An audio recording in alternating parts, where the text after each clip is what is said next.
Hey everyone. Hi. It's Comic Artist Pro Secrets. I'm Ethan Van Sciver.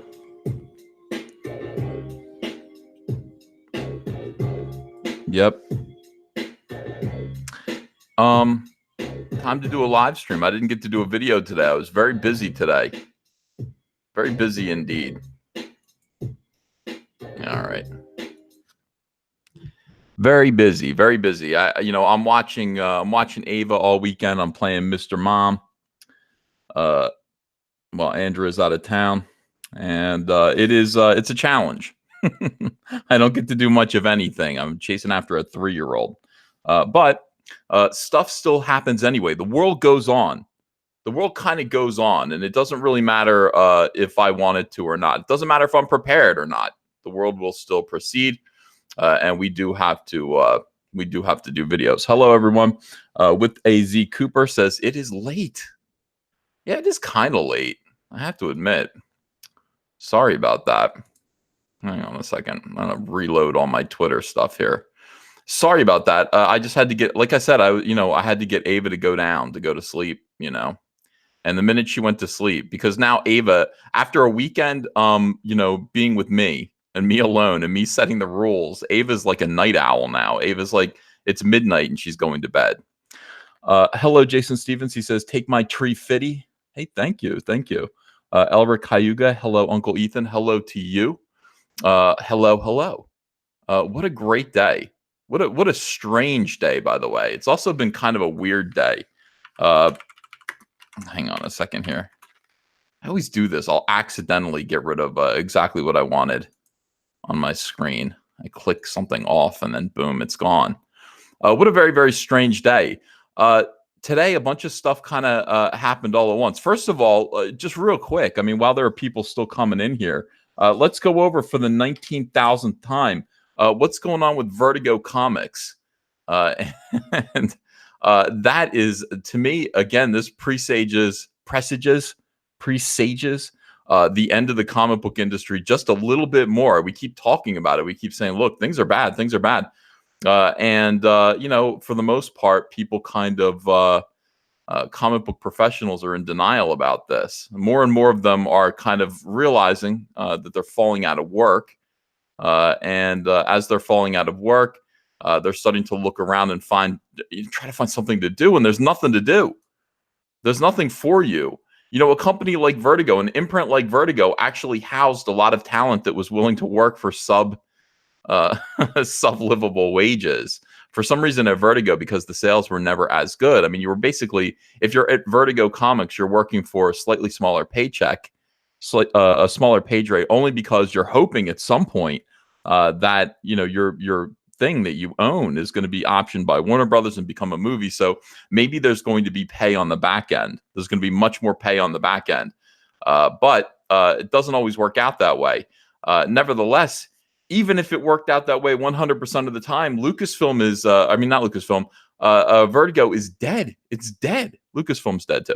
Vertigo is dead at this point, and everyone is pointing fingers at everyone except for the right person. And still, it does astonish me. Again, your boy Zach called me up today. He's like, "Did you watch my video?" I have not watched his video yet. He's like, "I was on Comics Matter with your boy Zach." He's like, "I was cursing. I had to use the F word a bunch of times."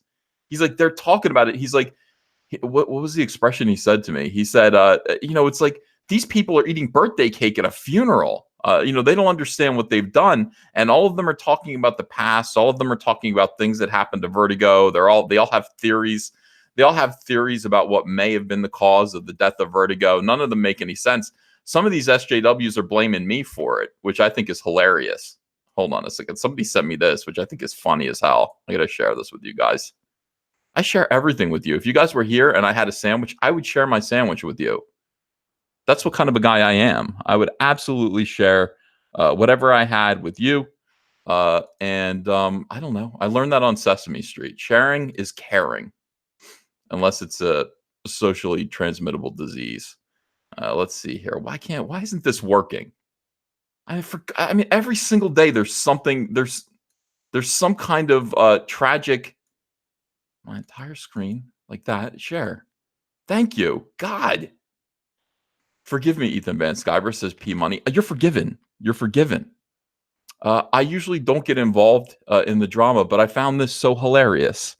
Apparently, EVS is responsible for the end to Vertigo. Uncle Ethan, you made it to crackpot conspiracy theories. I'm impressed. Can't wait for Cyberfrog. Love you, man. Love you too. Can't wait until you get Cyberfrog either. We got this person here. Hell yeah, teen superheroes talking to SJW Spider-Man, one of the weirdest human beings on the face of the earth. SJW Spider-Man is a full-time propagandist against me. That's what he does. This guy is such a wackadoo that on Father's Day, he made it a point to tweet out on Father's Day, well, I'm spending time with my kids on Father's Day. Ethan Van Sciver is probably in his basement surrounded by iPads and his toys. No, I only come down here to work. I come down here to work. I don't spend all my time down here, but I'll tell you who does spend all his time in a basement looking at a computer all day. It's you weirdo. You watch all of our live streams, and some of my live streams are 3 hours long. What do you get out of that? You watch all mine. You watch all my videos. You watch all your boy Zach's videos. You watch all the Umbrella Guys videos. You watch all Yellow Flash's videos. Boom, that's a day. That's an entire day. If you do the math, if you add all that up, that's an entire goddamn day. How are you spending any time with your kids? I get on the microphone. I make a quick 15-minute video. I upload it. That's a 30-minute thing. The rest of the time, if I want to, Cyberfrog's finished. I'm out in the swimming pool with my kids. What do you think I did on Father's Day? Hunter got me a fantastic pair of sunglasses, and I nearly killed him because, I mean, he just got back from college.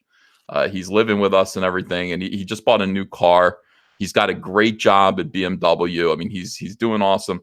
He's like, I want to get you, Father's Day gifts, old man. I said, don't go nuts. Don't go nuts. He goes out there and he comes back with a beautiful pair of Versace sunglasses. And I love sunglasses. He knows that. Like, I have like 28 pairs of designer sunglasses. He spends like $300 on a pair of Versace sunglasses for me. That's what Andrea told me. Andrea tattled on him. My kids love me. It was awesome. I wear those sunglasses out to the pool all the time now. I'm happy about it, but I'm also like, don't do that. Like, don't spend that kind of money on your father. You let me spend that kind of money on you. You don't do that to me. But he's at that age now.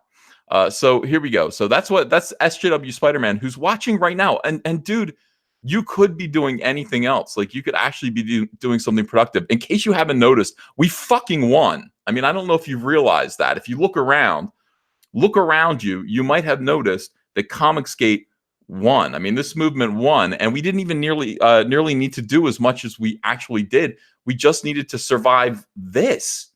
We just needed to survive the death throes, the kicking and screaming of comic book weirdos like you as the entire comic book industry was dying.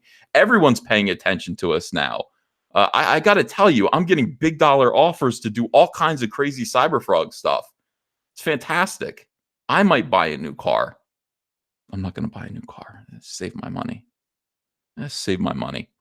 But that's the situation at this point. Well, meanwhile, we've got impoverished SJWs who just last year were calling me Hitler, crawling on their bellies in the gutter, trying to find something to do and celebrating how wonderful Vertigo Comics was. It was the only place at DC that you could get work, some of you people. They were so eclectic. They were so eccentric and interesting. And they would pick up the weirdos off the streets, the people off of Tumblr, and give them work. That's gone now, and it's because an SJW named Andy Corey, an editor over there, was given charge of the line, and he utterly destroyed it. He destroyed it. You can't give these people any responsibility whatsoever. You can't. They will use whatever it is that you give them for their own selfish purposes, which are almost always ideological and political. They will destroy the ground out from underneath you and then shrug. They're used to living in the gutter. They don't care. What do you think these guys care that Vertigo's dead? They don't care. Karen Berger's out there like, how do you feel now, you dipshits? How do you feel now? You fired me. You fired Shelley Bond. You implemented soy boys. What happens when you implement soy boys? It's a very simple formula. You get woke and you go broke every single time. It happens every single time. Party Civi. Wow, thanks for $2. SJW Spider-Man's kids are his wife's boyfriend's kids. That's an allegation that I cannot confirm. I don't know that for sure. So anyway, here's somebody named Hell Yeah Teen Superheroes, which, by the way, hello, FBI. Maybe have a look at this person with the Hell Yeah Teenagers avatar. Look at this face. Look at this old man here, this Hercules, this furry man. Hell Yeah Teen Superheroes. Age, what comes after the age? Ages 10 to 14? That's not teenagers. Ages 13 to 15? How come it's I can only guess. I can only guess. This guy says, and I still say you can directly link Vertigo's slow demise to what Ethan Van Sciver did when he was the big fish at DC. And you've got this person going, go on. Yeah, go on. Go on. Let's go on. With pleasure. Vertigo was slowly dying when DC fired Karen Beggar. Karen Beggar. There's a little projection there. It's an accidental bit of projection. And took away characters like John Constantine or Swamp Thing to make them part of proper DCU in the new 52 reboot. What in God's fucking name are you talking about? A reboot that was a consequence of Flashpoint event, which was caused by Barry Allen. It was caused by Barry Allen. Barry Allen's a fictional character. Barry Allen, who, the rumor is, was the point of argument among DC's high-ranking creators over whenever to bring him back to life or not. The word is, EVS was a deciding voice, and his vote tipped the scales towards resurrection. Doomsday, thanks for $10. Uncle E, have you ever thought about doing how-to videos for making comics? By the way, we'll soon upload first episode of my upcoming podcast, Fantastic 3. Would love to have you out here in East Texas.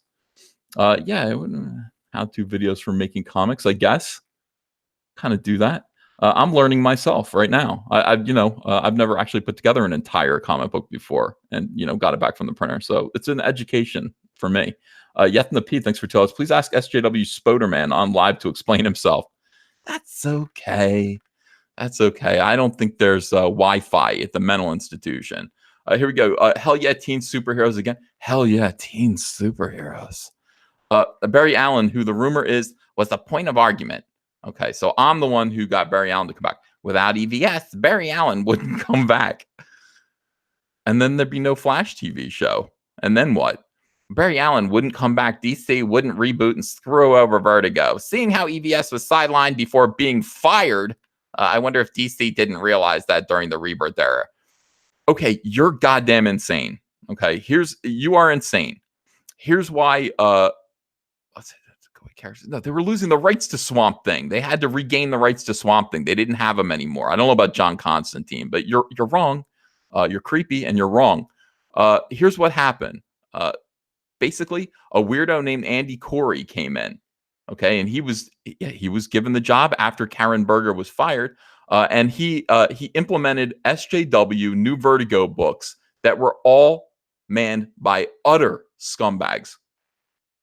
Utter scumbags. And we've been through this before. We've gone through the whole thing. We've gone through the list of weirdos, the list of people who caused PR nightmares and disasters for DC Comics. And on top of that, you know what? I mean, scandal might be a good thing. A little bit of controversy might be a good thing if it comes with high sales. You know what I mean? It's like, oh, yeah, this person's got an interesting sort of drug problem. He takes hallucinogens and thinks he's been to Saturn. That's interesting. I think I want to read his book. I think I want to read his comic and find out what a comic book written by a guy who thinks he's been to Saturn because of the drugs he's taking. I wonder what that reads like. Now, that's interesting. That's a scandal that might actually sell comic books, pissing off 250,000 Christians to the point where they're all signing, what's the word I'm looking for? What are they signing? I can't even think right now. Well, 250,000 Christians are begging DC Comics not to publish a comic book that makes fun of the Lord and Savior Jesus Christ. This is a scandal that DC Comics wasn't looking for, and the book sold like 500 copies. It sold like 500 copies. They had to cancel it just because of low sales. What is just shovel money into the toilet? Into the toilet. Now, here's the good news. The good news is there's a difference between human beings and animals. The animal kingdom and the human the human race are separated by many things, but one of those things is that human beings disregard their own feces. Animals don't. You know, animals actually play with their own poop. They eat it. They feed it to their kids. They build little huts out of it. That's what animals do with their own poop. Human beings have learned to disregard their own fecal matter. Most of us have. Most of us have. And so most people are walking away from this. Most human beings are walking away from this whole SJW uh, controlled, dominated, and utterly destroyed, poisoned comic book industry and coming over to us. That's because most people disregard feces. It's like the Animal Planet channel here. The Animal Channel. Why didn't they call it the Animal Channel? The Animal Planet channel. Teaching you guys things. Some of us, though, are not so evolved and are still wondering what to do. Some of us are still flinging our own poop, and that is sad. Go over and watch Zach's video about this. I plan on watching it now that the baby's asleep and I have a little bit of time before I have to go to bed too. I'm pretty excited about this. So today was an interesting day for another reason. The title of this video, the title of this live stream is J.J. Abrams checkmates RIAN Johnson. Roundhead Rian lashes out on Twitter. This just hit me today, and I can't believe nobody's talked about this yet. This is enormous. This is absolutely enormous. And now, here's the first question. The first question is, how do you know, Ethan? How do you know RIAN Johnson's in a bad mood? How do you know? How would you know that RIAN Johnson's in a bad mood? Well, that's a good question. I'm very empathic, but how would I know? I don't talk to him. I don't talk to him. Well, here's a clue. Here's a clue about why RIAN Johnson is in a bad mood right now. Somebody responded. Look at this. This is ridiculous. Oh my God, is this ridiculous? Got this tweet shared with me today and responded. This person is named Matt Zoller Seitz. Matt Zoller Seitz is, where's his, co-author of The Sopranos Sessions. That's too bad. I love The Sopranos. TV and film critic. Now, he has twice as many followers as I do. Twice as many followers as I do. By the way, welcome everyone. We've got 1,000 people watching. Yeah, we got about 1,100 people watching. If you wouldn't mind, just reach over there and hit that thumbs up button for me. Do me a favor. I couldn't make a video today, so if you guys could help me with the algorithm, just smack that thumbs up video symbol. That helps me out a great deal. It's even better than a super chat, but don't hesitate to send me super chats as well. Appreciate you guys. Love you. I think you're going to be entertained tonight. I don't know how long this live stream is going to be, but I think I'm going to entertain you tonight. All right, so this guy's a TV and film critic. He's got, look at it, 66.6. He's got the number of the beast in terms of followers. He's going to be very upset when somebody flips that over to 66.7. I'm positive about that. He's tweeted 170,000 times. That's more than me. I'm a humble man. I don't have that many followers. I think I have 37,000. I don't tweet that many times. I tweet maybe a few times a day. Today, I tweeted more than usual. This guy tweets out, feeling a bit cranky today. So I'm going into threads where people unnecessarily talk shit about The Last Jedi and letting them know that I think it's a classic that only gains from repeat viewings. 2,177 likes on this. Are you insane? What is the matter? Let me just go on a quick tangent here. What the hell is wrong with these people that can't just, again, disregard feces? Walk away from it. People are telling you that this thing is a piece of crap. Why are you still defending it?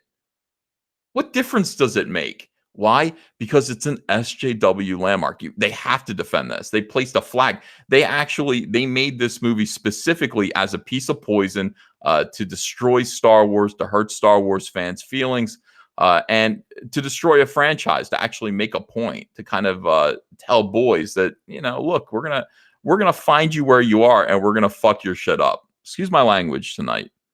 It's 1 a.m. I'm going to curse a little bit more. We're going to find you where you are. We're going to fuck your shit up. We're going to shit up everything that you love. Everything that you love. That's what we're going to do. So that's why it's so important a year and a half later. Now, Year and a half later, these same people who liked The Last Jedi or profess to have liked The Last Jedi are still trying to annoy people who absolutely hated it, who decided that, look, this was the end of Star Wars for them. It really broke hearts. I mean, it broke these people's hearts. So this guy's going to bully some people who are still talking about The Last Jedi in a negative way. Now, I, for the most part, have let it go. I've moved on. I'm getting ready for episode 9. And frankly, I've become more optimistic about Star Wars as of late, even though some weird stuff is happening. But we're going to talk about that weird stuff, and I'm going to explain it to you. Here's the problem. Rian Johnson responds to this clown. I love you, he says.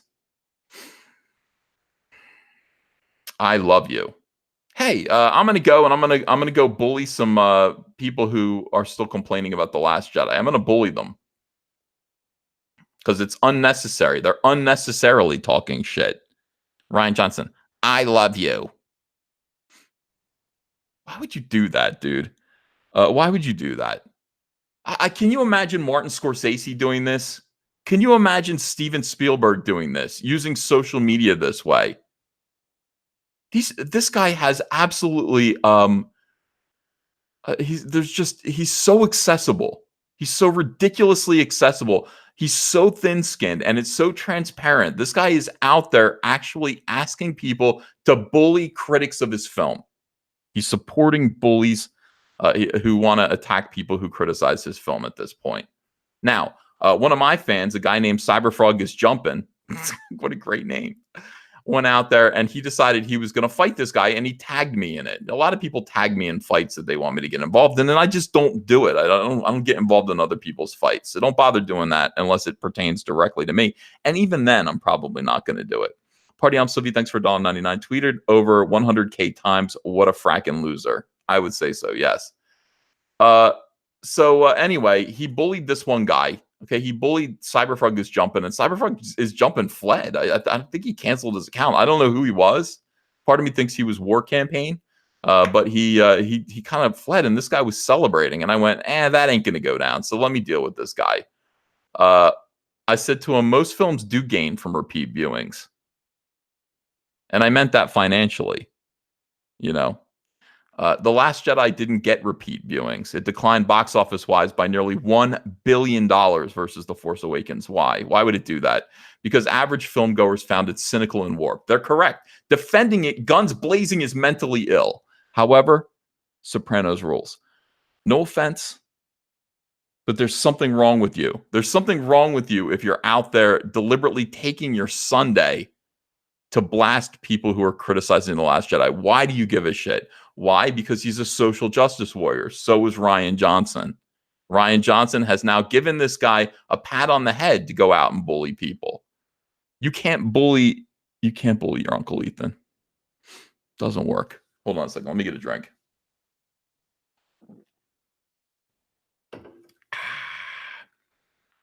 I know you guys hate when I do that. I get the glug glugs.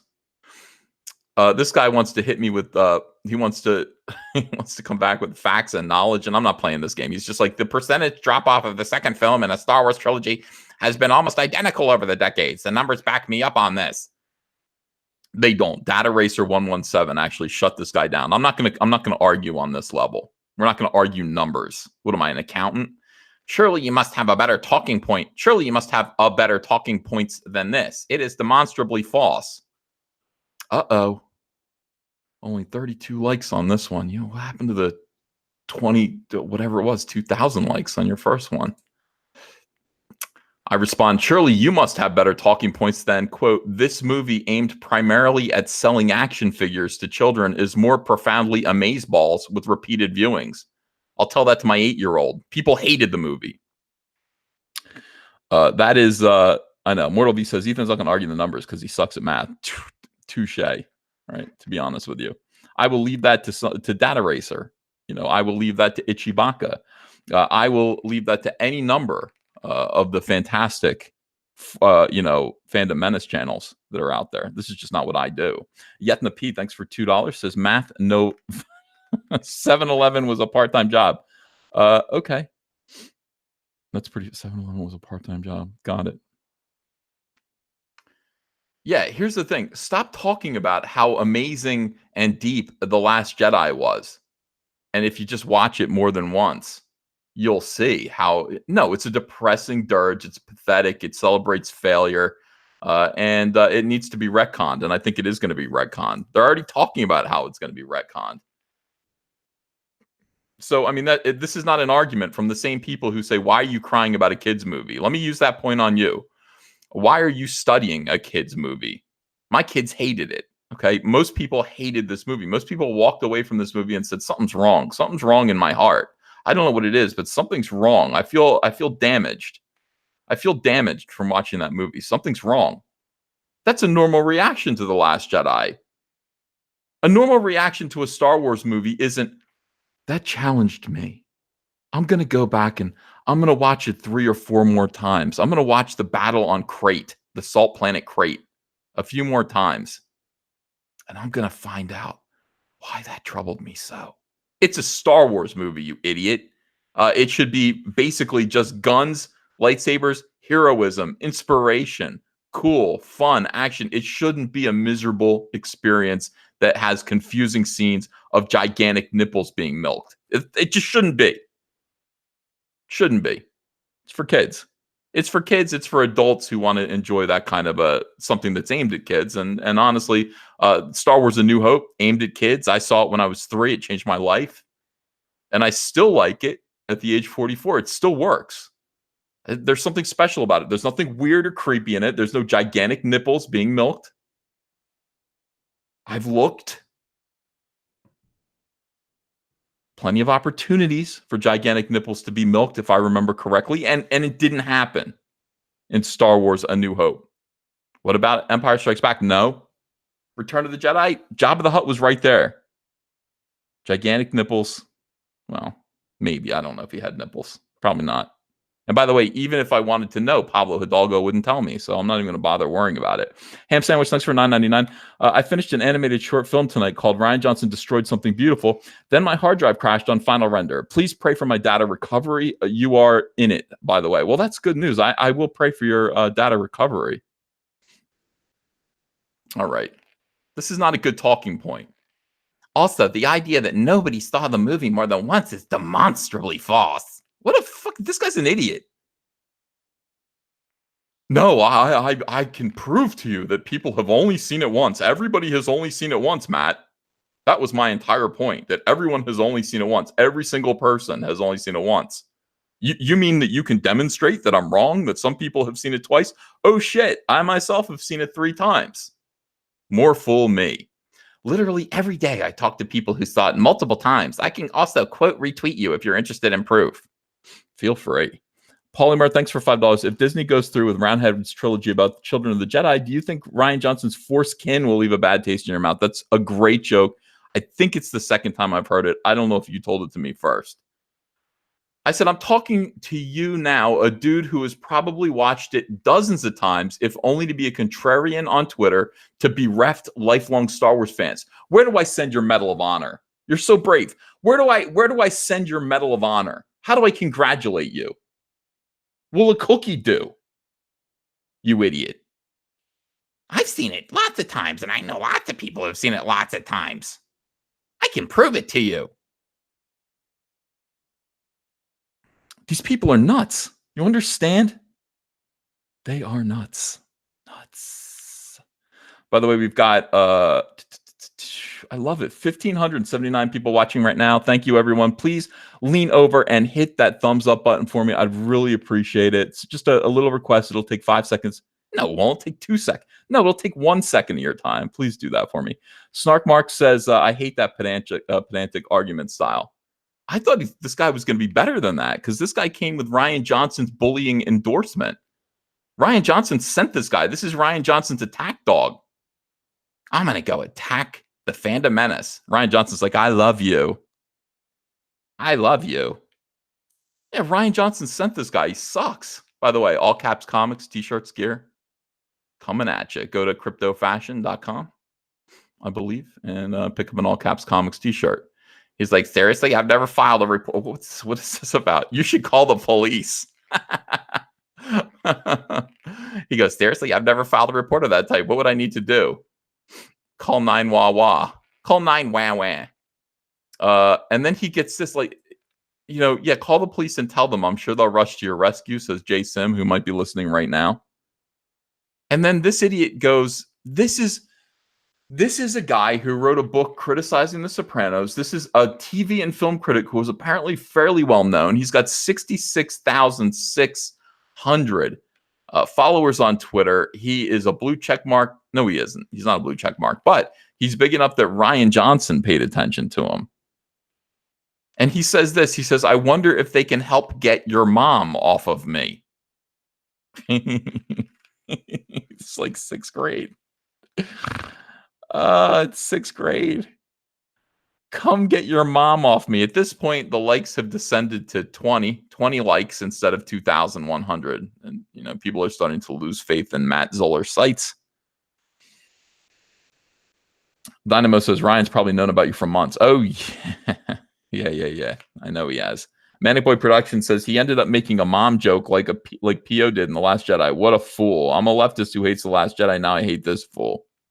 Good. Yeah, I just go, professional TV and film critic Matt, The Last Jedi was high art. Zoller Sites, ladies and gentlemen, making a your mom joke. And I just wrote back to him and said, go back to @RIAN Johnson and report that you got bitch smacked by a bunch of YouTubers. Hell yeah. And that's all you guys. I just want to say thank you for helping bitch smack this guy. Everyone thinks, these people who actually got suckered by The Last Jedi and think that The Last Jedi is incredible art. What an amazing film that only dummies don't like. This is the same kind of arrogant attitude that is pervasive in the SJW community. They think everyone around them is literally retarded. They think they're mentally retarded. Everyone around them has to be. You have to have a sub 60 IQ in order for these people to outsmart you and think that they're superior to you. These people are, just ridiculously slow and kind of dumb. Open that tweet. Open this tweet, says Kev L. Okay. How old are you? The moment you know your wit has failed you. Last Jedi is great. It destroyed fandom, toy sales, anticipation for episode 9, and the follow-up movie bombed. But oh yeah, it inspired a whole new generation of Yo Mama lines. People are tearing this guy apart.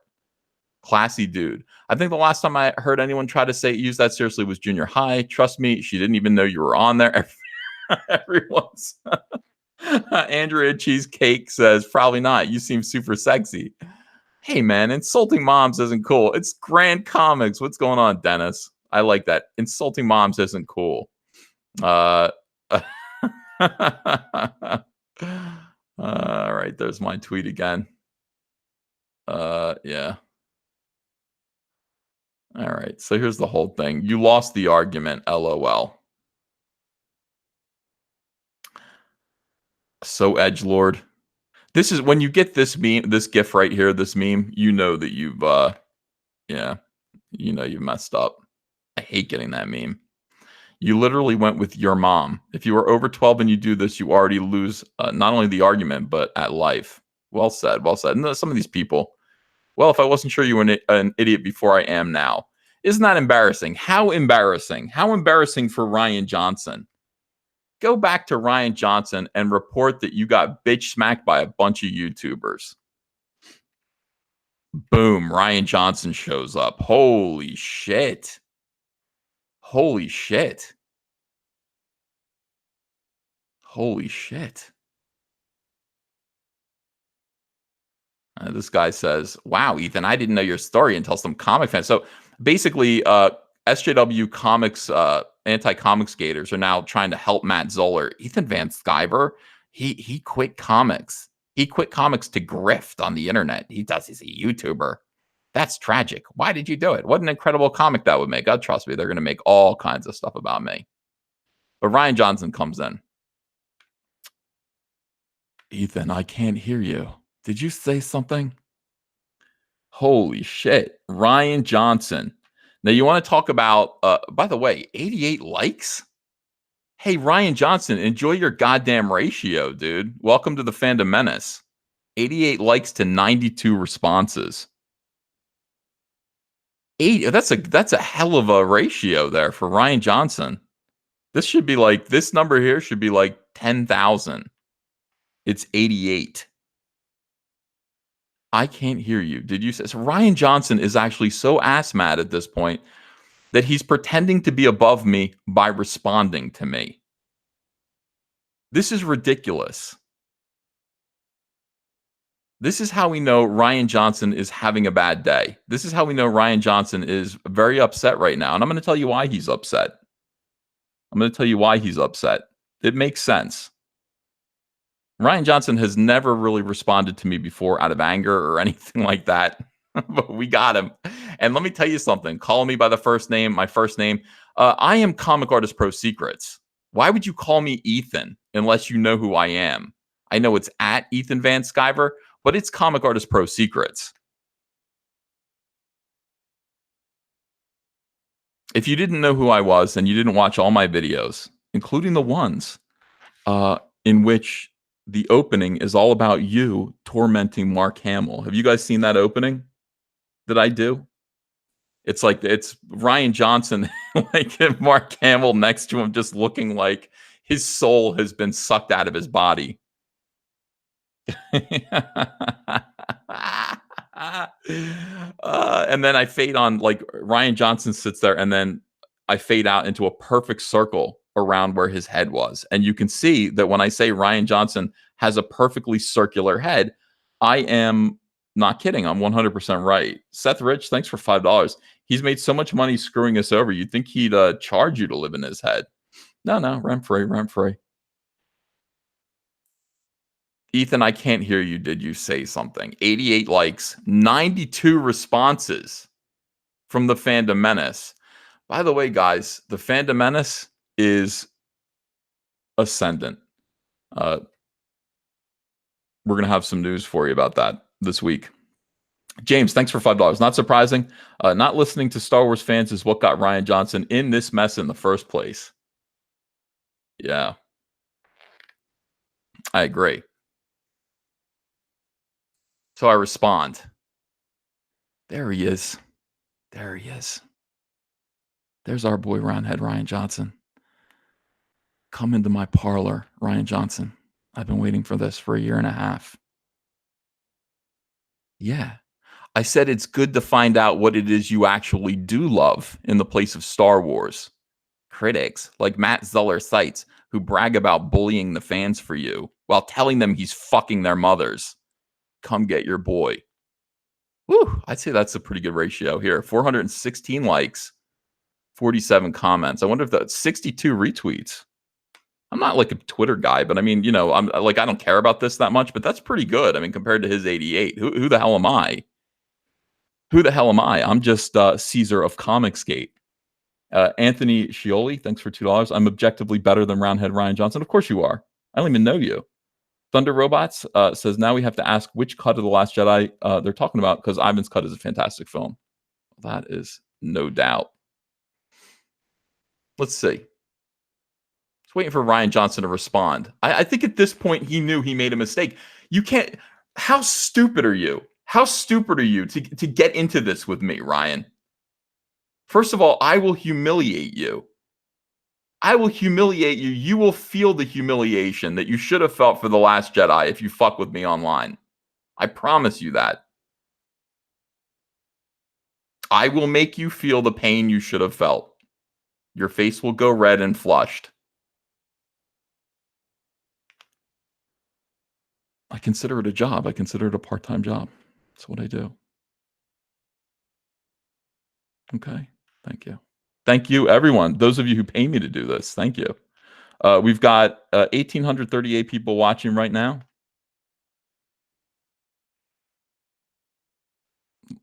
A lot of people saying, come get your boy. Yeah. So let's just see. Responses.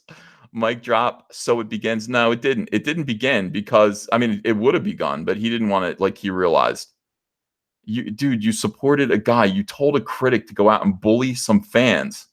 And he went out there and said, I'm fucking your moms. You got to be, I mean, it's humiliating. This is humiliating. Let's get ready. Well, I was ready.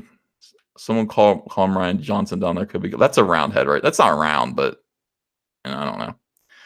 Didn't realize Rian Johnson was deaf. Maybe something to do with the unique curvature of his skull. It's possible. Thank you for the Hail Caesar. Oh, I like this. Here's some art from Green Lantern. Green Lantern Rebirth that I did. This is Ethan when he saw Sinestro Corps Ryan attacking Star Wars. I told you, Rian Johnson, get the hell away from them. When I was first recruited, I was told, do not challenge those more powerful than you. Funny stuff. That's me. Very much like Hal Jordan. Oh my God, I didn't even look at these responses. I've been so busy today. I tweeted this and I just checked a bunch of times. I checked my verified responses, hoping that he would respond to me, but he didn't respond after that. You guys are funny though. Oh my God. Ethan has called out the evil. The top definition for Rian Johnson: to take something amazing, remove all the good parts so you have a pile of shit. That is true. Yeah. Why all the wrestling memes? You guys are funny. All right, keep looking here. And it just goes on and on. Ryan's actually a troll, this young man says. This young man who looks like he's related to Jesse Milestone. Ryan's actually a troll. I think maybe he was some clueless idiot trying to make money, maybe some far left-wing ideologue, but no, he's just some scared little man who's burning everything to the ground for no reason. He does hear the critics and just insults them. Wow, way to go, Steven. Good comment there. I had to hit a like on that one. Beautiful. Rian Johnson, you suck. Yeah, I mean, the thing about it is that, what is this? Damn, Rian Johnson, how did that fall off that high horse of yours feel? F&A.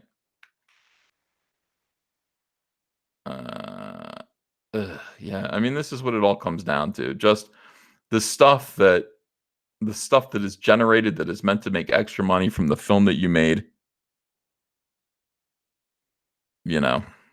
on clearance. Just clearance. Pathetic. This is good. So, all right, you guys had a good time with that as well. Now, the question is, why would Rian Johnson do this? Why would Rian Johnson do this? And I put it together. I realized today why he did this. Like, why Rian Johnson is so salty right now.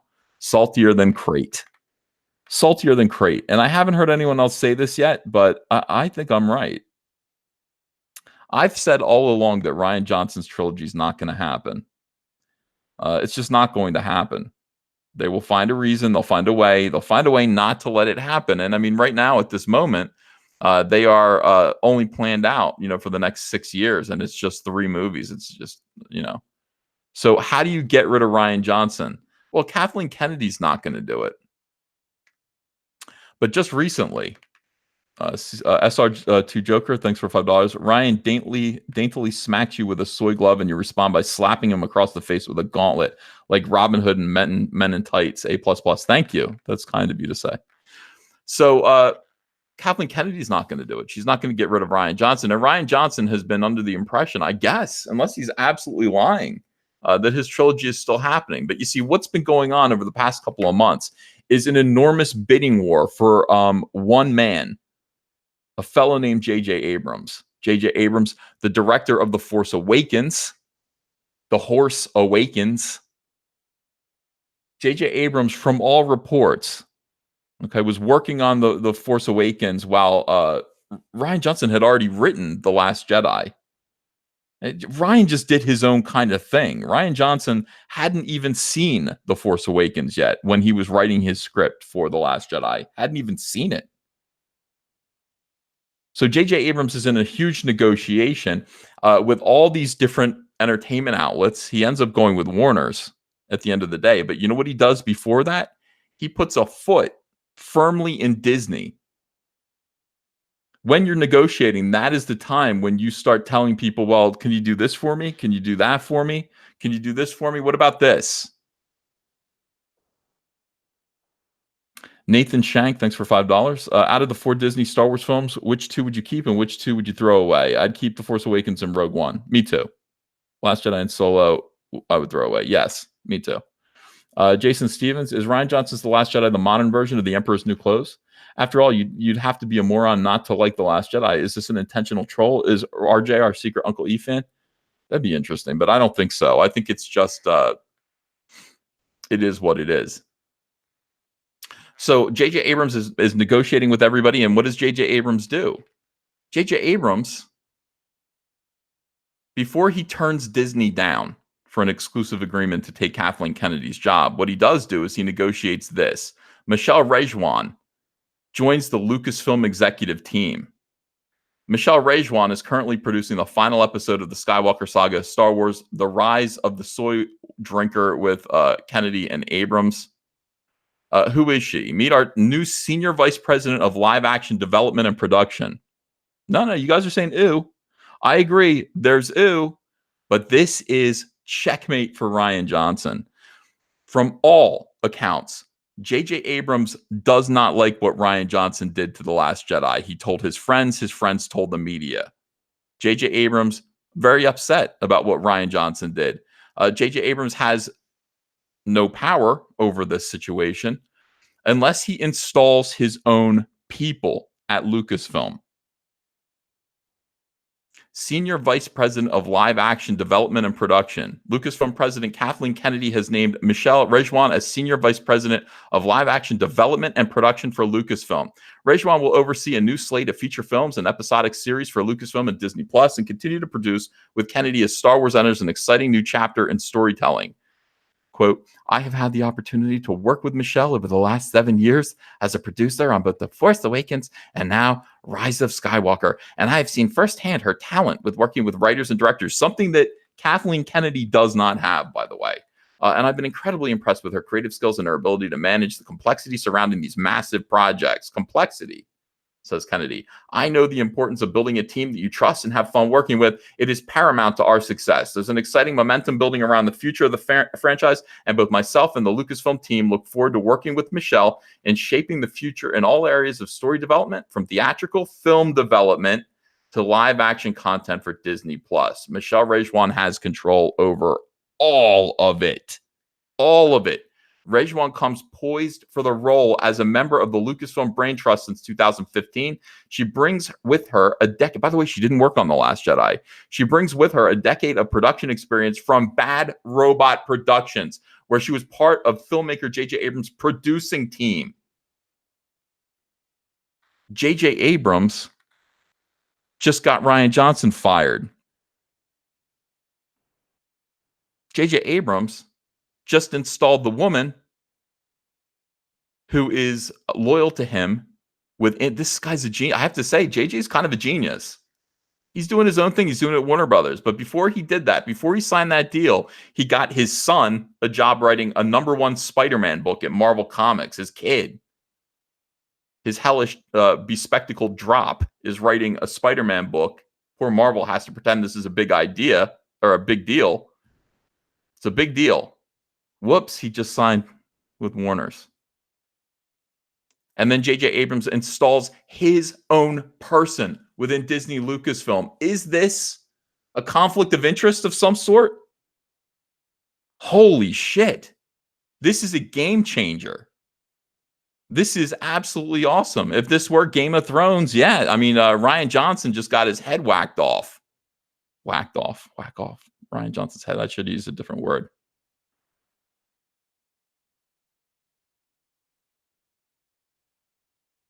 How about that? How about that? And nobody's talking about this. Nobody's actually just look at her. She's like, all right, job 1 is to get Rian Johnson the hell out of here. That's task number 1.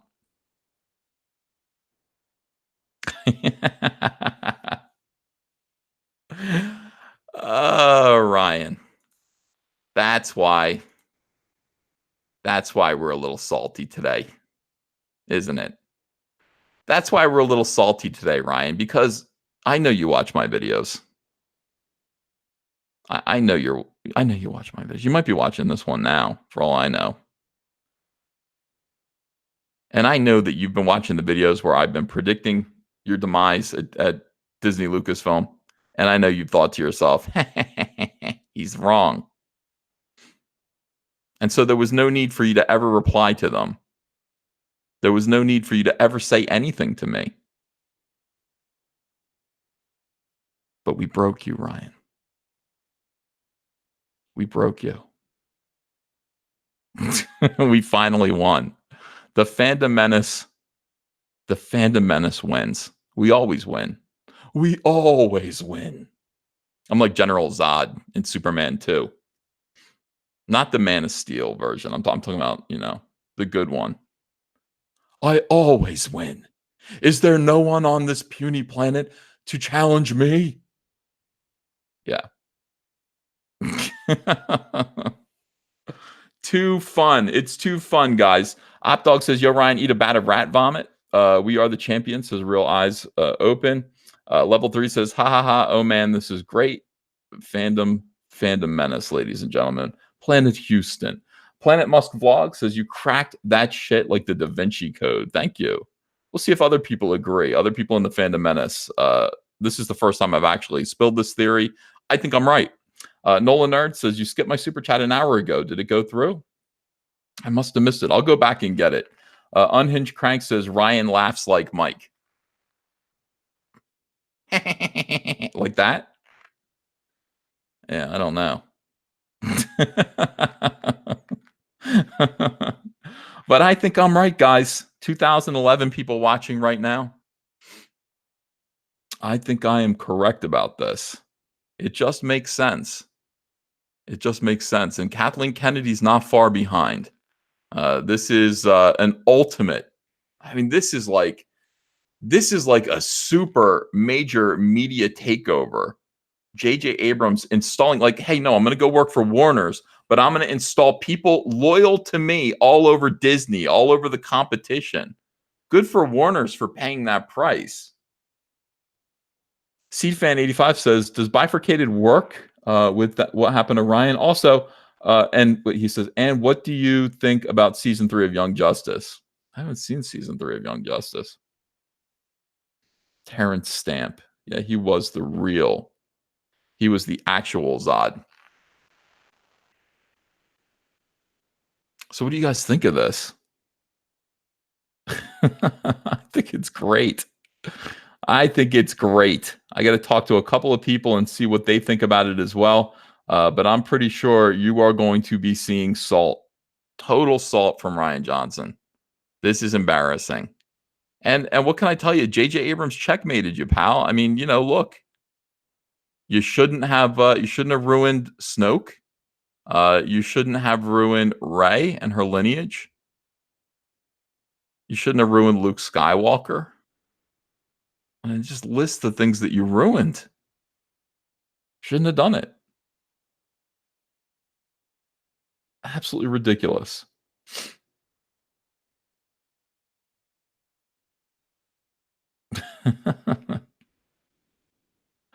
Data Racer 117 says, this means Grace Randolph's inside scoop of Lucasfilm holding an internal call to replace KK with J.J. Abrams did happen. But she got the part wrong about J.J. taking over wrong. She got the part about J.J. taking over wrong. It was Michelle Rejuan instead. Pretty sure, Data Racer 117. And by the way, it sounds like you like my theory. Sounds like you like it. Good stuff. All right. So with that, I'm going to move on and tell you something else. I don't know if I'm going to even make a video about this. I mean, for God's sake, today was a day of work and not of many words. I didn't make a video, but I did watch Captain Marvel, and it took all day. It took all day for me to watch Captain Marvel. And I did it for you guys. I mean, I just thought, well, people keep saying, well, you don't know, you hate Brie Larson, but you haven't even watched the movie yet. So how do you know the movie's not good? Mary Mayhem says, you skipped my super chat as well, Uncle Ethan. Let me go back and read the super chats before we go on then. I'm sorry. That's a concern of mine. I really appreciate the super chats. They buy diapers. So thank you for super chats, and I'll read them right away. A lot of people don't read their super chats and they just ignore them, and I don't understand that. It's frankly, uh, it's kind. These are tips. These are you saying thank you, and they're supporting the channel, and they're making this content worth doing, worthwhile, and I'm grateful for it. Keaton W says, this isn't the Captain Marvel review I've been waiting all day for. Okay, so maybe we'll do it. I don't know. Should I make a video about it? I mean, or should I just talk about it? I guess I can do both. I actually recorded some of it. Like I have clips to put together into a video that I can't do that live, so I actually have to make a video about it. We can do both. Nolan Nerd says, just received a mouth hug from an SJW lesbian. In baseball terms, she caught it. Now I'm driving home listening to you in my car. A win for us, the normal guys. You got a kiss from a lesbian social justice warrior? How did that happen? A lot of people like fantasize about having sex with lesbians. I don't. I think I kissed a lesbian who didn't know she was a lesbian when I was 17, and it was weird. It didn't feel right. There was something wrong. But yeah, it's like she kind of liked me. She thought I was cool, and I think she confused that for something else. And I kissed her, and it was really like, it was wet and sloppy. I don't know. It wasn't good. It wasn't a good kiss. I bet she is a lesbian now. I can't remember her name. What's her name? In any case, Doomsday says, okay, I read that one. Manic Boy Production says, I saw this live on Twitter. I loved your responses. Tweeted over 100,000 times, says Party Civvy, what a fracking loser. Unhinged Crank says, Ryan is big round-headed but small-minded. Barb Rogers said, I had to leave that Star Wars girl live stream for this. Oh, but watch them both. I'm sorry, Anna. I didn't know Anna was still live streaming. Yetna P says, Mags no badge Saggio. 7-Eleven was a part-time job. That is a funny gag. I like that. Ham Sandwich says, I finished an animated short tonight called Rian Johnson Destroyed Something Beautiful. Then my hard drive crashed. Please pray for data recovery. You are in it, by the way. Read that one. Alarian Horizon says, the sequels have made the prequels amazing. Isn't that funny? The prequels made me very uncomfortable, but even when I was watching them, I was kind of like, my feeling about the prequels was, this is kind of like watching a classic band reunite and do it not that great. You know what I mean? It's like, this is clearly George Lucas. This is clearly Star Wars, but they've gotten a little bit old. They've lost something in their step. But, the movies were still good. They were just a little bit corny. The sequels are evil. I mean, they're just goddamn evil and depressing. I don't know why these people want to depress people with Star Wars. I never found Star Wars to be depressing before. I find these new movies to be thoroughly depressing. Seth Rich says he's made so much money. Oh, I read that one. Thunder Robot says, now we have to ask which cut of The Last Jedi. Okay, got that one. Mary Mayhem says, let him know women got you back, Uncle Ethan. Thank you, Mary Mayhem. Yeah, I know. Get some beautiful, wonderful, womanly ladies in the fandom menace. And I appreciate you guys. You are awesome. Thank you so much. Ahsoka Tano says, moron's gonna moron. And Nathan Shank, I read that one. Yeah, Midnight's Edge After Dark says she was JJ's assistant. That's correct. Oh yeah, Unhinged Crank says, can you imagine being Ryan's kid? Don't reach for the sky, kid. You're a loser. Yeah, it would be different than being JJ's kid. Like JJ is just like JJ's raised a geeky Veruca Salt.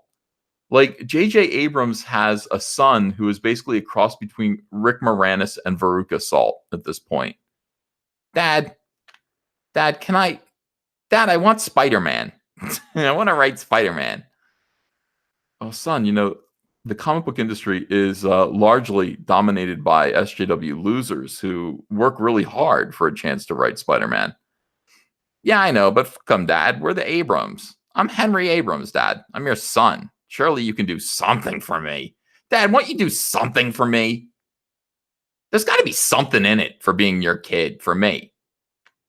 Oh, son, what are you talking about? Your butler has a butler. Like, what do you mean? I mean, besides that, Dad, what about something for me to do? You want me to get a heroin habit? No, I don't. I don't. Okay, Dad, I want you to go over to Marvel Comics. Dad, I want to write Spider-Man, but I also want to I want CB Cebulski and Joe Quesada dressed in leather underpants, and I want to lead them around on a leash, and I want them to have ball gags, Dad. Can you do that for me? Yeah, Dad, I want CB to wear a ball gag. I want to lead him on a leash. I want to make him drink milk out of a dog bowl. Okay, Dad. Make that happen. Okay, okay. All right, son. No problem.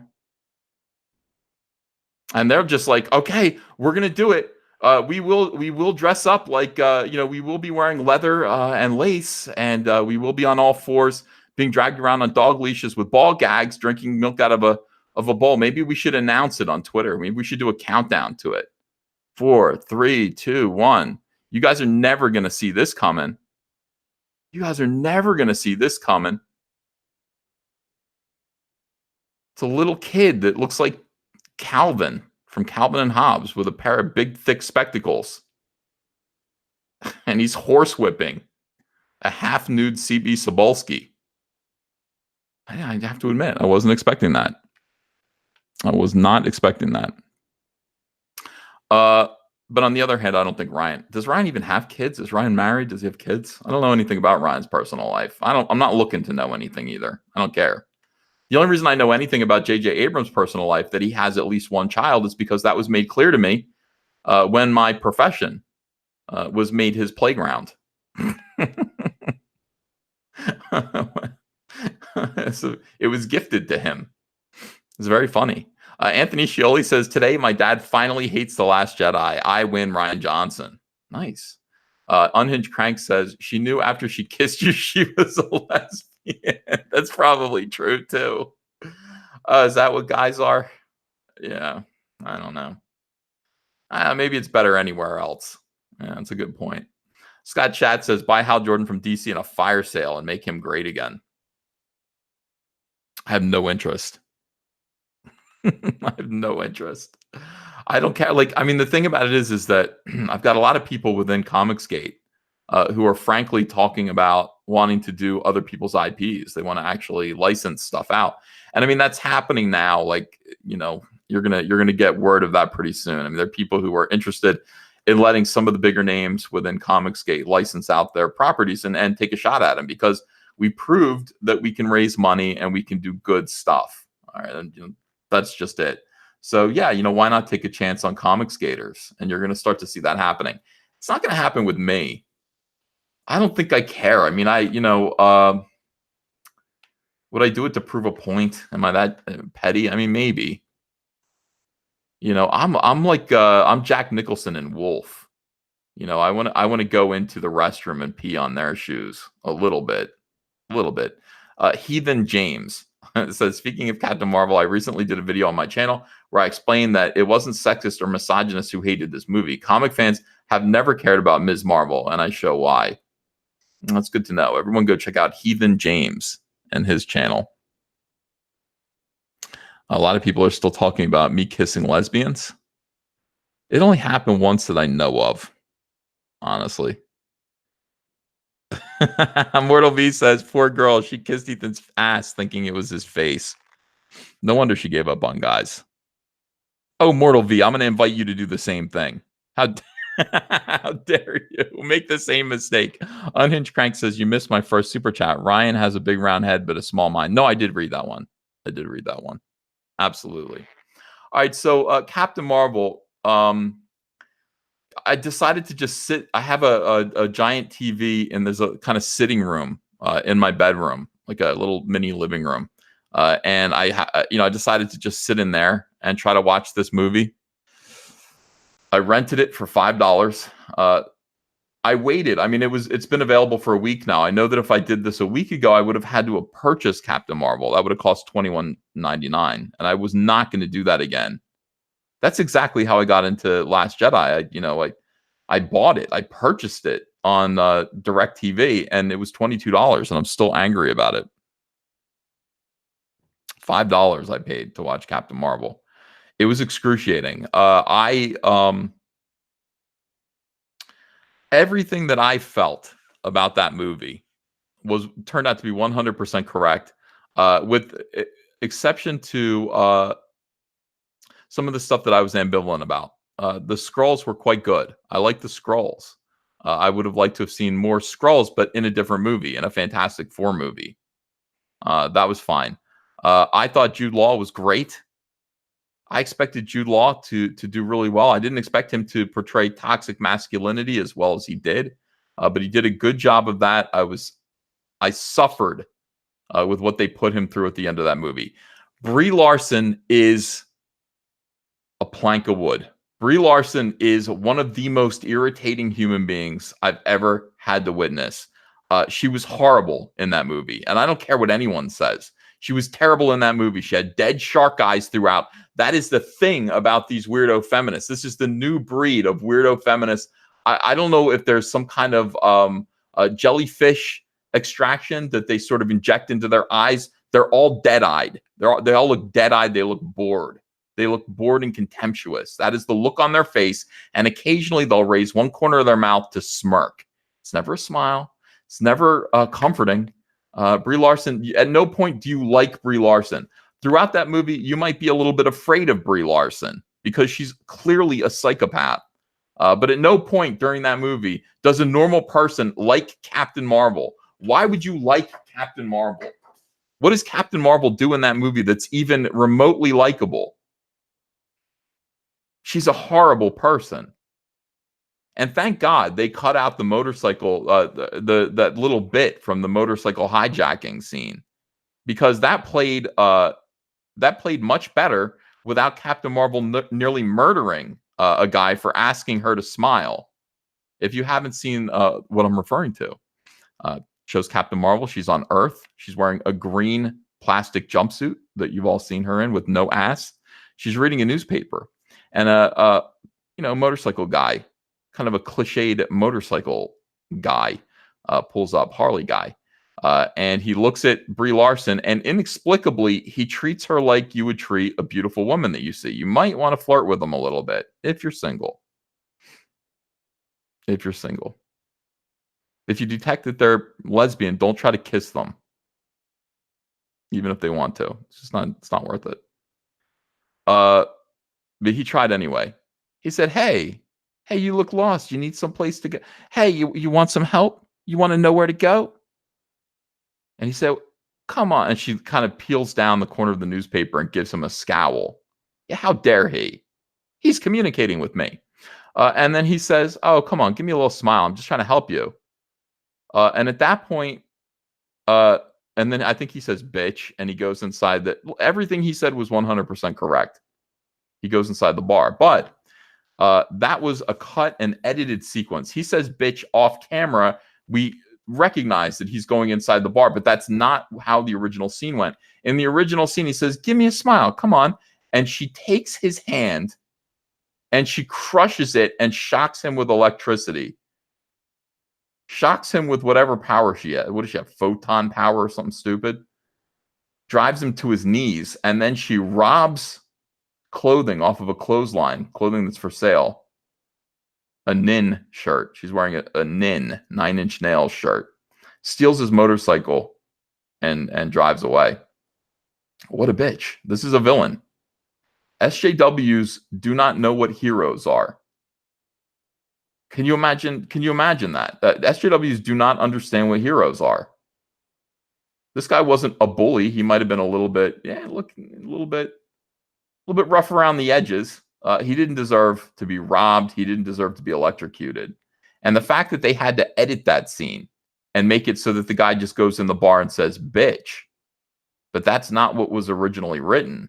That to me shows that somebody in editing realized that psychotic human beings had written this movie and did not know how to write superheroes. It was pretty clear from the edit, the fact that that scene was edited, that psychos had been detected in the editorial process, and that scene had to be fixed. Oh, we can't have him. We can't have our hero nearly kill this normal human being for just saying smile. Like, that's not rational. Yeah, but that's what's going on social media right now.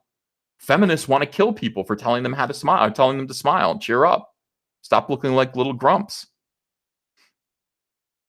You look like a little grump. Smile. I'm going to kill you for that. Don't you tell me to smile. I don't owe you nothing. I don't owe you a goddamn thing. I don't owe you a smile. I ain't got nothing to smile about. And with that, I take a drink.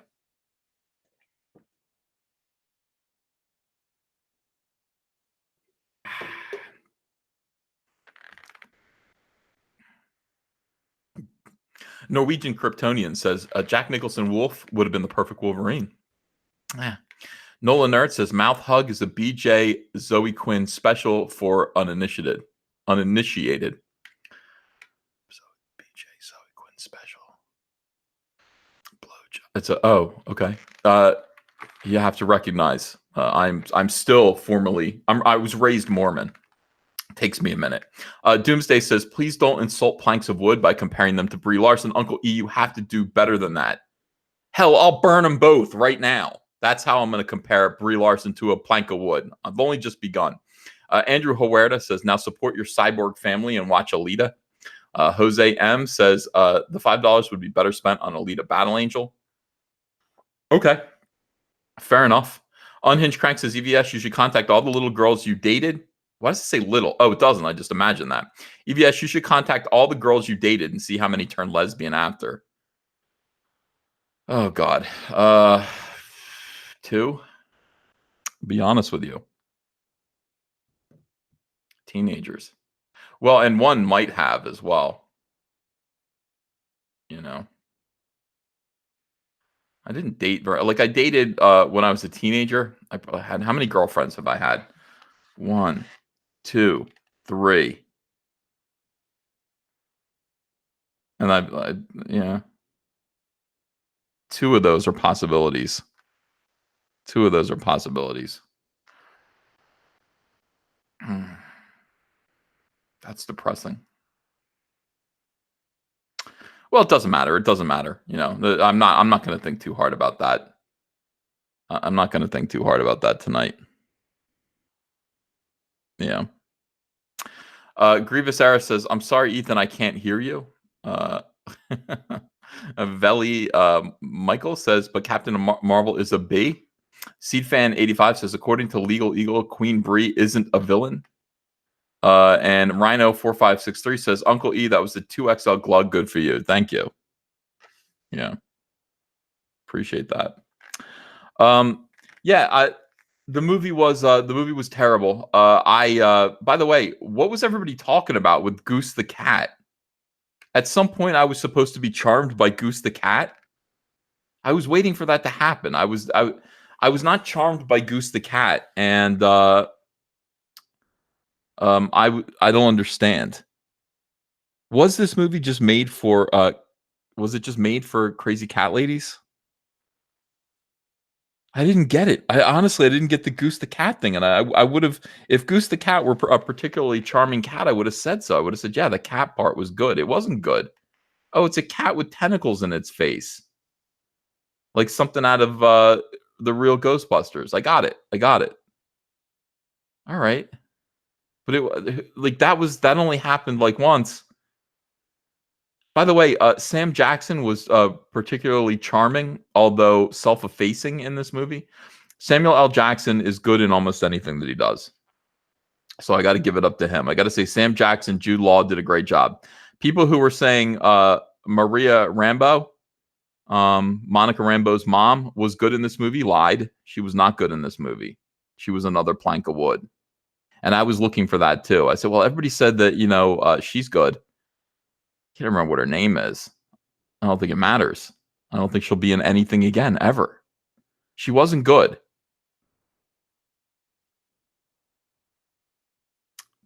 Annette Bening was ridiculous. And I like Annette Bening.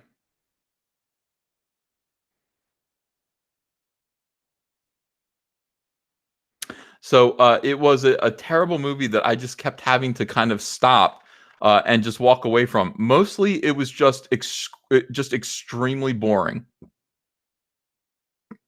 I think that it assumes that you're ready to you're excited about Captain Marvel. It doesn't feel like it needs to convince you about Captain Marvel. I think that was the biggest problem with the movie. It assumed that you were already excited about Captain Marvel. I am not excited about Captain Marvel, and I needed to be convinced, and I wasn't. Then there's a cameo by Kelly Sue DeConnick that I almost died. I wasn't well about that. I filmed a lot of the movie. I kind of filmed like reaction to it so I can put together a video and discuss it.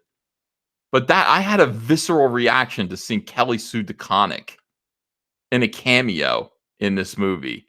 Kelly Sue DeConnick. Let me just show you this because hang on a second. Cancel that. We'll do this. Professional broadcaster. I know what I'm doing. A lot of you don't think that I do, but I do know what I'm doing. I put it on my Twitter. Look at this. Here she is. Watch this. Me watching the movie. Just, I mean, honestly, that's... Did you see her face? Did you see it? That look is always on her face.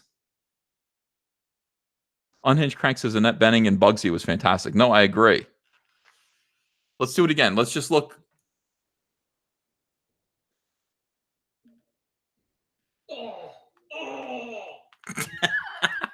That's awful.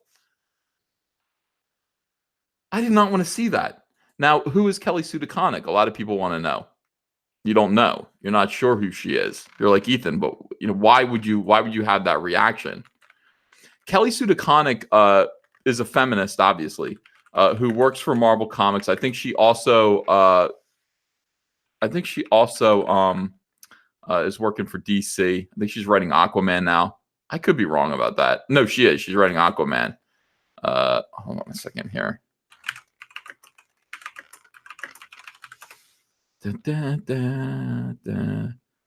Yeah. Oh, this is just disgusting. I don't understand this person. Her face really bothers me, but it's what she says in this interview that really disturbs me. And this is so much of what Comicsgate became is based on this interview. Comicsgate is a reaction to this kind of attitude that Kelly Sue DeConnick actually just portrays in this interview here. Hold on a second. Let me see if I can find. Don't buy my book. There it is.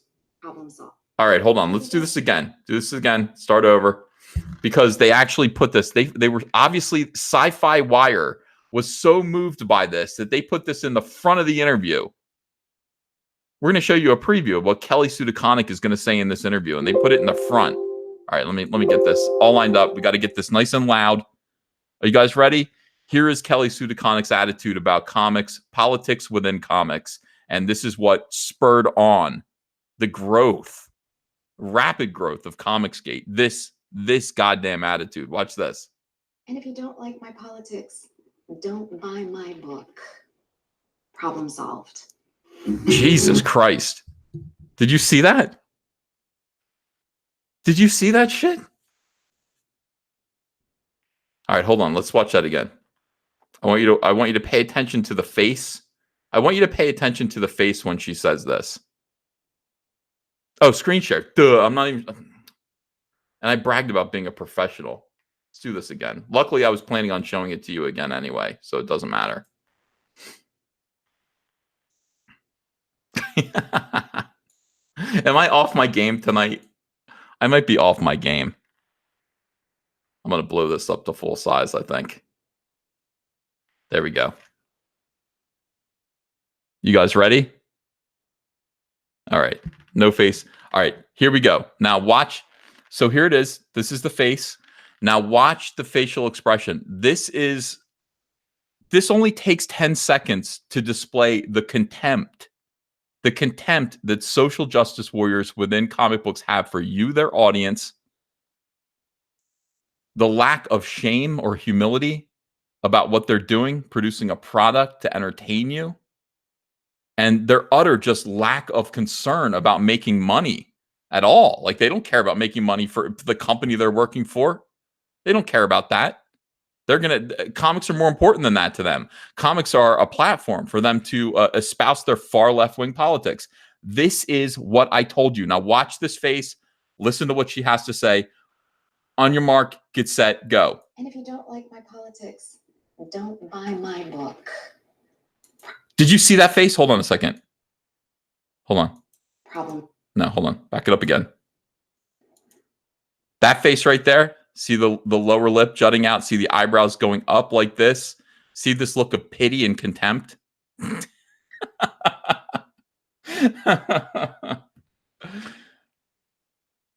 This is what Comicsgate is all about. Right. Billy the Mac says, I saw this months ago. This is old.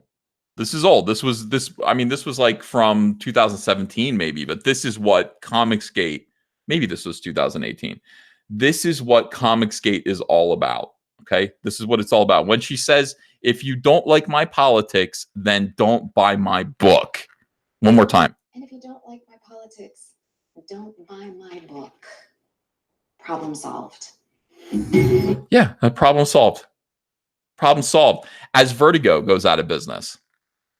Problem solved. Problem solved. As for the third straight year, the comic book industry, sales have declined. Sales have declined for 3 straight years in comics. Problem solved.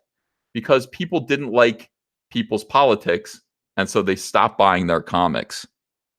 So again, when I say, let's do this again. Hold on a second. Why? I could be better than this. I could be better at what I'm doing than how I am. So when this happens, what the every single day I mess up. Every single day. Simple things. All right, here we go. Then suddenly you see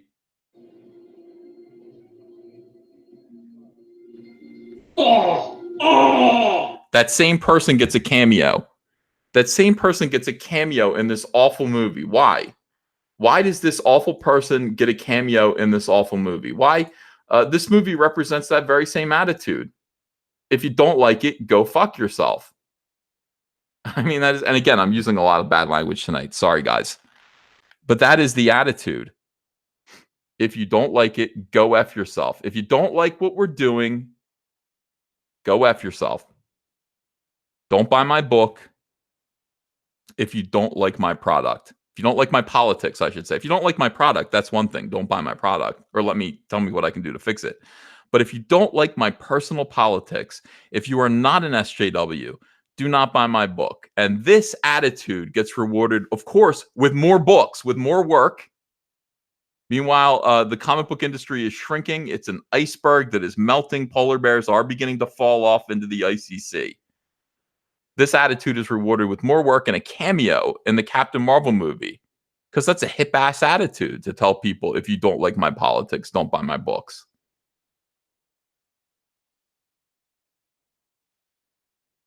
So, I mean, like that one clip was so incredible to me. When I saw her say that, I said, oh, no, no, no, no, no, dear. No, no, no. No. You're fired from planet Earth. No. And then I said it one more time. No. And when I say no, what I'm doing, you can't see me because I don't have my camera on, but I have my hands together in a praying motion. You know, my hands are pressed together and I'm shooting them outwards. No, like that, like no. That's how serious it is. Don't say that. Don't say, if you don't like my politics, don't buy my comic. Say, my politics aren't of concern. My comic book is for everyone. Please buy my comic. Of course, that's what you should say. So that is the birth of Cyberpunk. And to this date, like, I mean, it's so tempting. That is such a seductive attitude. It's such an entitled attitude to just be like, I am who I am.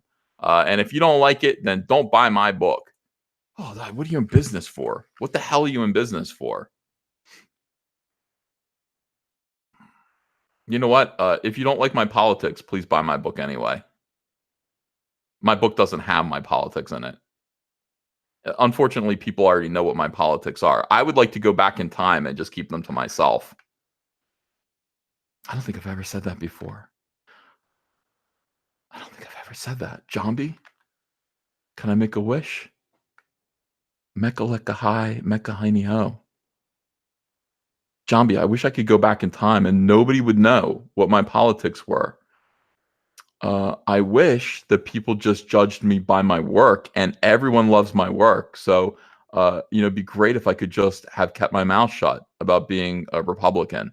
Not ashamed of it, but I didn't realize that I had this smart ass attitude, just like everyone else around me. I'm not saying that I was special or different. I was just as bad as them. Smart ass attitude, that I had every right, because I was a big shot artist at DC Comics, to just run my mouth about everything, to run my mouth about my politics at all times. And oh well, if you don't like it, don't buy my book. That's what everybody else was saying. And now look what it's gotten us. Now look where it's gotten us. Look at where the industry is. It wasn't until I saw your boy Zach. I'm not getting blue pilled. It wasn't until I'm just as red pilled as I've ever been. I'm a businessman. Ramen Chang says you're better off leaving DC. No, I'm saying, look, everything worked out my way. Everything worked out my way. I'm not, I'm not arguing. I'm not saying I wish things had gone differently. I'm saying I would like to be exactly where I am right now, without people having an inkling about my politics, just my personal philosophy. My politics now are all about business. My politics are what comic books should be, how to run a business properly. Step 1, fire all SJWs.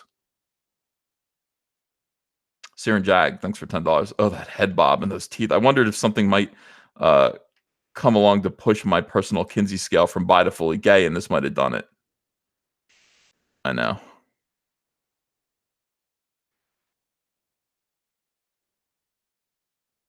Last Crusader says you wouldn't be. Your boy Zach said, you keep your politics to yourself. Just keep it to yourself and worry about selling comics to everyone. Worry about selling comics to everyone.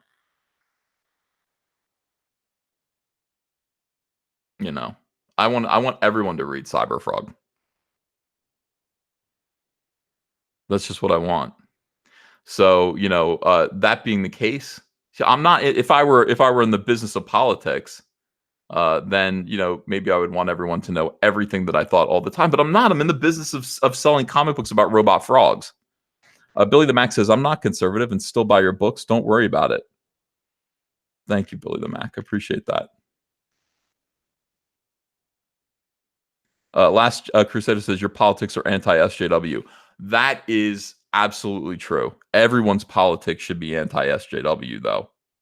We have a common foe as humanity, and it's the disease of social justice warriorism. It's just, that is a disease. That's a social disease that needs to be stopped. But having stopped SJWs, that doesn't say you should vote one way or the other. It's not a divisive partisan political issue to hate SJWs. It's just a human issue. We need to wipe them out. They need to no longer be a factor. They're a problem. They threaten people's lives. They threaten people's existences. They are extremists on the level of Antifa. They need to be stopped. It's ridiculous. It is ridiculous. Jeg says, what director started the SJW push in movies and dumb Whedon humor? Abrams was Star Trek. Then he added insulting fans after The Force Awakens. He was Ryan's example. That's another thing I wanted to say. I am pissed off. Nothing was serious in Captain Marvel. Nothing was serious. At no time, everything was a joke. Everything was a joke. At no time was there ever anything where Captain Marvel seemed worried in any real way. Everything was full of Joss Whedon goddamn humor. Everything was funny. Everyone was just getting off quips and witticisms at all times. Why should I be worried about any of this if none of the main characters are worried about it? And indeed, Captain Marvel never worried about a goddamn thing. She wasn't worried about anything. She was worried at one point that Annette Bening might take her power away from her. But then she stood up in the most cliched thing ever and said, I've always stood for, I've always gotten up and fought back against incredible odds. God, I mean, so you stand up against the supreme intelligence or whatever Annette Bening represented. You put your hand up and block her energy. That's how you can just choose to do that because you've always gotten up. You've always done it. She was never under any threat. There was never a problem. There was nothing to worry about. She just constantly had this sort of like, yeah, kind of bored, kind of, smirky, just slimy thing about her, just gross Rachel Maddow kind of presence. Rachel Maddow presence about her. SJWs have learned how to be human beings from Rachel Maddow and Jon Stewart. That's like the two people that they admire and they know how to use, and what they've ended up learning from those two people is contempt for everyone else, how to patronize everyone, no matter, and just assume that you have nothing to learn from anyone around you. The arrogance of just assuming that you can't teach me nothing. There's nothing that I need to learn from you. And then how to use your eyebrows, how to raise your eyebrows to show whimsical contempt for the world. That's what they've learned. Eric K says, started way before that. Transporter 2 had a waif model, 90 pounds, kicking 250 pounds, trained killers' butts. Yeah. Yeah, But I mean, it's the smarmy humor all the time. Like I'm like pretty much done with the MCU. It's just everything's a joke. Everything's Buffy the Vampire Slayer funny. Like even at the point where Annette Bening, by the way, spoiler alert, it's like, it reveals that Annette Bening, they're in an experimental aircraft. The aircraft goes down. She's driving it. Brie Larson's driving it. Annette Bening's in the back. This is what pissed me off. This moment was the worst. They crashed this airplane. Annette Bening is going to die. She's about to die. Brie Larson gets out of the airplane, looks at Annette Bening and goes, "Oh my God, your blood is like blue." And Annette Bening goes, "Yeah, but like, how's my hair?" And then she dies. I'm just like, I mean, and it would be one thing for Annette Bening to kind of just make a joke like, either these curtains go or I do, right before she dies. But why is Brie Larson so casual about it? Why is Carol Danvers, why is her goddamn character so casual about this person that she allegedly cares for about to die? Oh my God, like your blood is like blue. She's about to die, you idiot. You crashed your airplane into the ground. Oh my God, your pancreas is like green. Oh my God. Your bones are popping out through your shins. And they're yellow. So awful. I mean, it's just so awful. It's a combination of Brie Larson's acting and it's also just the script that she's been given, where her character has zero humanity. She's on a quest to discover herself. I need an explanation for why I'm so amazeballs. I got to put the pieces together and figure out who's the bad guy and who's the good guy. I'm the good guy. Clearly, who do I side with?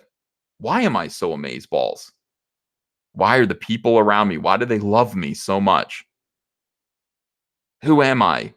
Maria Rambeau's like, you're the most wonderful, smartest, funniest, bravest, amazeballs person in the world. You know that, don't you? Can you just remember? Can you remember how incredibly wonderful and awesome and cool and badass you are? Try to remember. And then Brie Larson's like, I remember. I'm going to slap this movie so hard, dude. Party on Sippy says SJWs in comics equals Chocolata. Uncle E equals Giorno Giovanna. I wish I understood what that meant. I think it was a compliment. Jag says, say what you want about the DCEU and Snyder movies. I love them, but whatever. But at least the actors will shut the F up and let a scene be serious. That's true. Maybe a little too serious. Just Saying says, you deserve a medal for working with people like Kelly. I never worked with her. It would have been horrible. Nolan Nerd says, Kelly looks like Henry Abrams' mom or Rick Moranis. Heathen James says, I don't think there's anything wrong with having politics in comics, but there's a cringy way to present it and a philosophical way to do it. It's not politics. It's not the politics that matter. It's the partisan, divisive politics. It's the idea that you are going to lecture.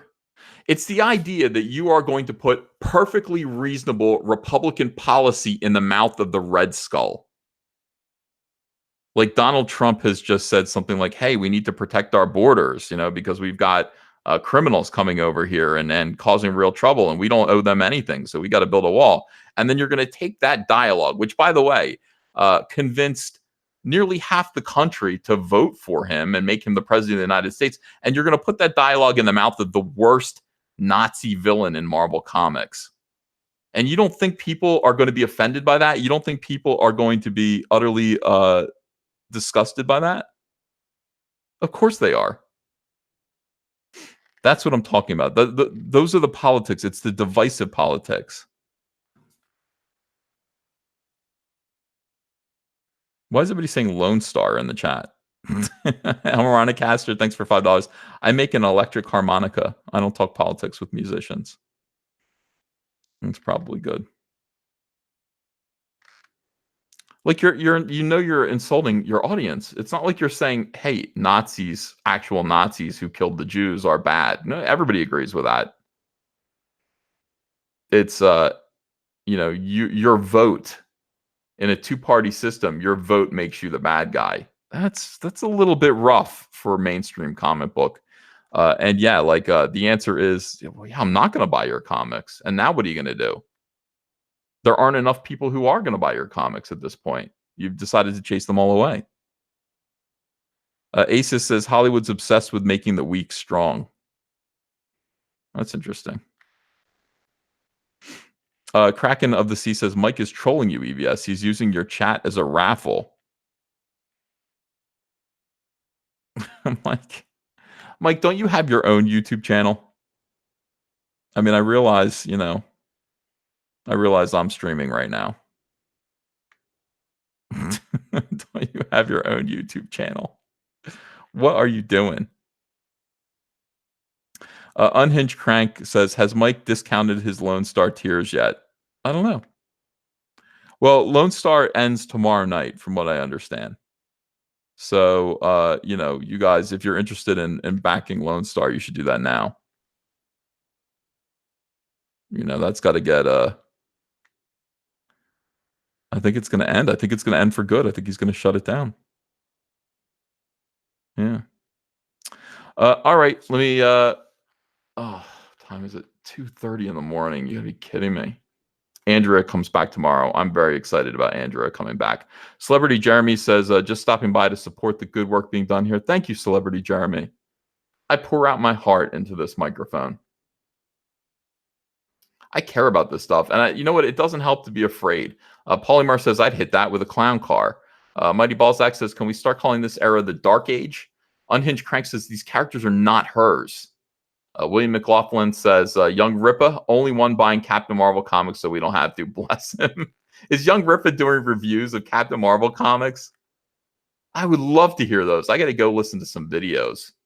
There's some good videos that I missed today. People are doing good work. Unhinged Crank says, finish Meg, Mike. Unhinged Crank, thanks for all the super chats today. Aces says, saw the Meg today. It was so cringe with Batwoman in it. Batwoman is in it? Like the girl who plays Batwoman is in the Meg? I bought it and I mean to watch it. I'll tell you something. It couldn't be bad. Like I would like it. I watched the first 20 minutes of it and was enthralled, but it's hard for me to stay in one place and watch a movie with the kids all around. It's not easy, especially if it's a scary movie. They go, turn this off. Turn it off. It's scary. And I'm like, oh. So I don't get to see scary movies very often. Ruby Rose barely says anything. It's fine. I don't mind Ruby Rose though. I don't know. I mean, she hasn't officially annoyed me yet. She hasn't officially annoyed me. So I don't know. I'm prepared to become annoyed by her.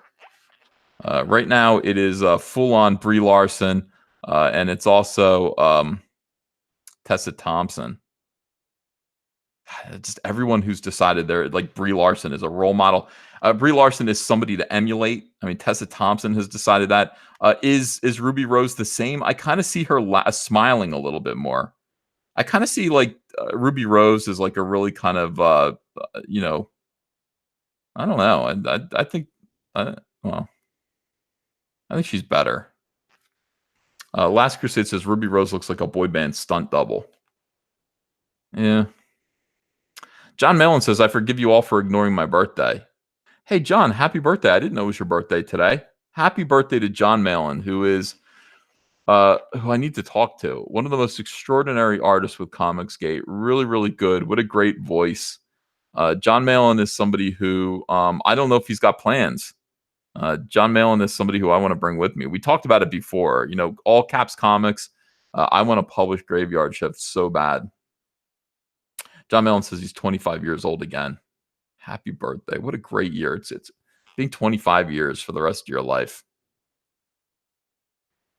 Wonderful thing. Yeah, John Mellon doing Graveyard Shift with All Caps Comics would be cool. Pop Tart Gun says Brie Larson and Tessa Thompson equal social justice warrior Ebony and Ivory. Not untrue. Not untrue.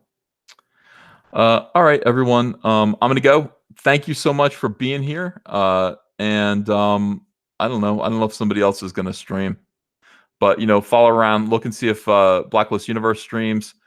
Get ready to open your pocketbooks from Mike S. Miller, who has 25 more hours on Lone Star 2, Soul of a Soldier, and support that book. Appreciate you. Appreciate all the super chats tonight. Thank you guys for being here and listening. And we have beaten, I think we beat Rian Johnson. I'm pretty excited about it. We've beaten him. And it was a strategic move of brilliance by J.J. Abrams. What can I say? Fantastic. All right, everyone, have a great night.